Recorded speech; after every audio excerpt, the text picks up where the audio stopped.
The whole European distinction, the longest continuous run of external resistance, the Apache Wars, without significant intermission from the 17th century onward, can only be attributed to the superiority of native over alien thinking. Yet they had not invented mind, and as we know, their domain was by mind overridden. In all the treaties, the native assented to the thinking, and never, and have not yet discovered, the predictive mind.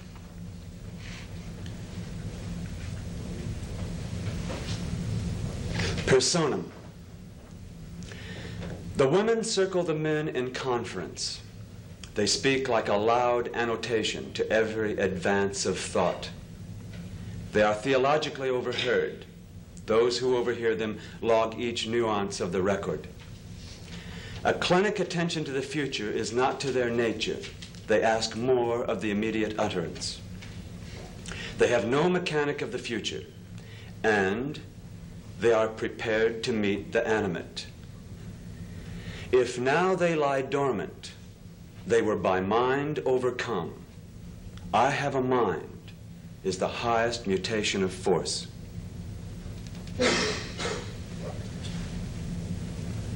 The original monuments of perception are the play of light through the wall's membrane. Out of the sunset movement, out of the sunrise invasion. So, the infant is bound hand and foot to the cradle board, a platform with roof, balcony onto the world, shield to the sunlands. They began life in this manner, devoted to pure observation, from head to nock, and of course without the petty distraction of their fingers waving pathologically at the future. Because it is from witness, they made no natural cause to fear the future. Their art was of cosmic physical proportion, the scale proposed for everything, and reflected in their land form. Their leading ideas come directly from the land form. By the time they are let out, they have seen it first, from the frantic jog of escape to the just plausible image of the desert floor. And what is before them invites them to get ready. The slipping of the wheel. They were sentenced to observe the destruction of their world.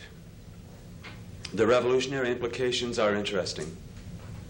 They embody a state which our still encircled world looks toward from the past.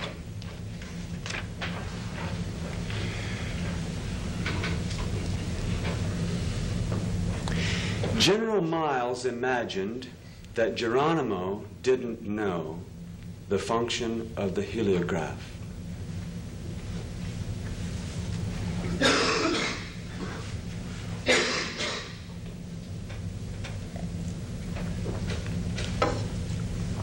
Immured in Florida. Immured in Florida. La Máquina a Houston. The train has come to rest and ceased its creaking.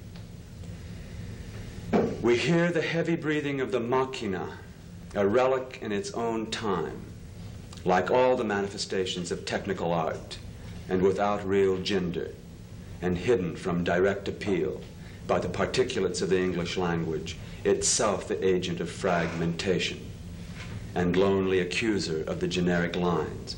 The heavy breathing of the lonely Máquina stopped in its tracks, waiting for the photograph. The Apache are prodded out into the light. Remember, there are still dark places then, even in the solar monopoly of Arizona and Texas. We are with the man with the camera. They step off the train and wait among the weeds. They never take their eyes off us. wise practice. We motioned the way with our shotguns. They are almost incredibly beautiful. We are struck and thrilled with the completeness of their smell. To them we are weird, while to us they are not weird. To them we are undeniable, and they stop only before that. They are like us, yet we are not like them, since we don't recognize that. We say, one cannot have a piece of what is indivisible is natural Apache policy, where for us, that is a philosophical implication. We are alike, but we see things from behind dissimilar costumes, the first principle of warfare, where all of us is the army and they are the people. Precisely, they step off the train, and this is an important terminal moment in the rush hour begun in this hemisphere.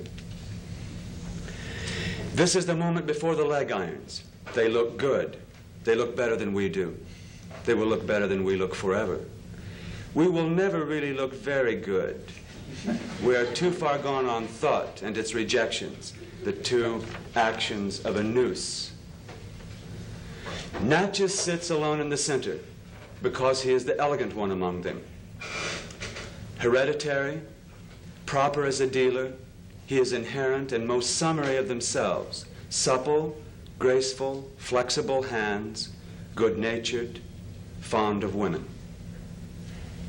As the train moves off at the first turn of the wheel with its cargo of Florida-bound exiles, most all of whom had been put bodily into the coaches, their 3,000 dogs, who had followed them like a grand party to the railhead at Holbrook, began to cry when they saw the smoking creature resonate with their masters.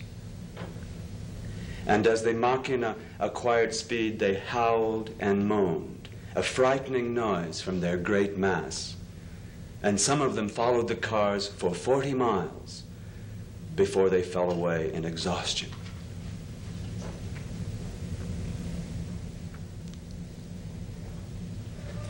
Thank you.